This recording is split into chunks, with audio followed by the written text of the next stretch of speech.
دوستوں، یہ بات تو آپ بخوبی جانتے ہوں گے کہ جب اللہ تبارک و تعالیٰ نے پیارے آقا صلی اللہ تعالیٰ علیہ وسلم کو مکہ شریف سے مدینہ شریف کی طرف ہجرت کرنے کا حکم فرمایا تو آپ اپنے ساتھ صدیق اکبر کو لے گئے، اور راستے میں آپ ایک غار میں ٹھہرے تھے جس غار کو غار ثور کہا جاتا ہے، جس جگہ پر ایک سانپ نے حضرت صدیق اکبر رضی اللہ تعالیٰ عنہ کے پیر کے انگوٹھے میں ڈس لیا تھا۔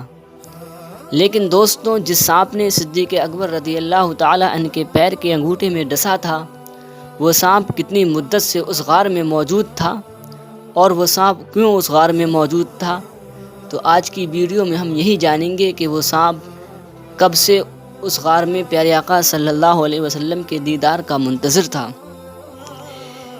سامعین، تاج القصص میں ہے کہ ایک روز ایک سانپ حضرت عیسیٰ علیہ السلام کی خدمت میں حاضر ہوا اور عرض کرنے لگا، یا روح اللہ، مکہ کا راستہ کدھر ہے؟ مجھے مکہ کا راستہ بتا دیجئے۔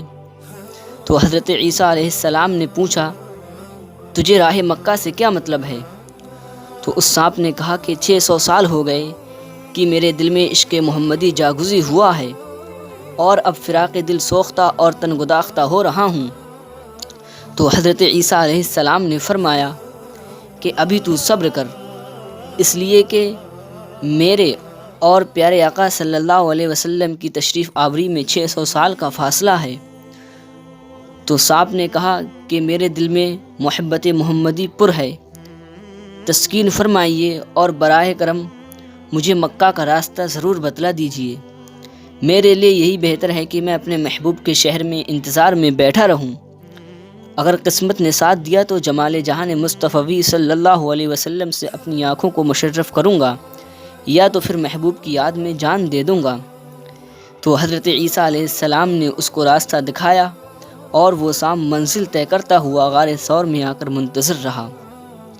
اور یہ بات بھی منقول ہے کہ روزانہ وہ شوق دیدار میں 70 بار اپنے سوراخ سے باہر نکلتا تھا۔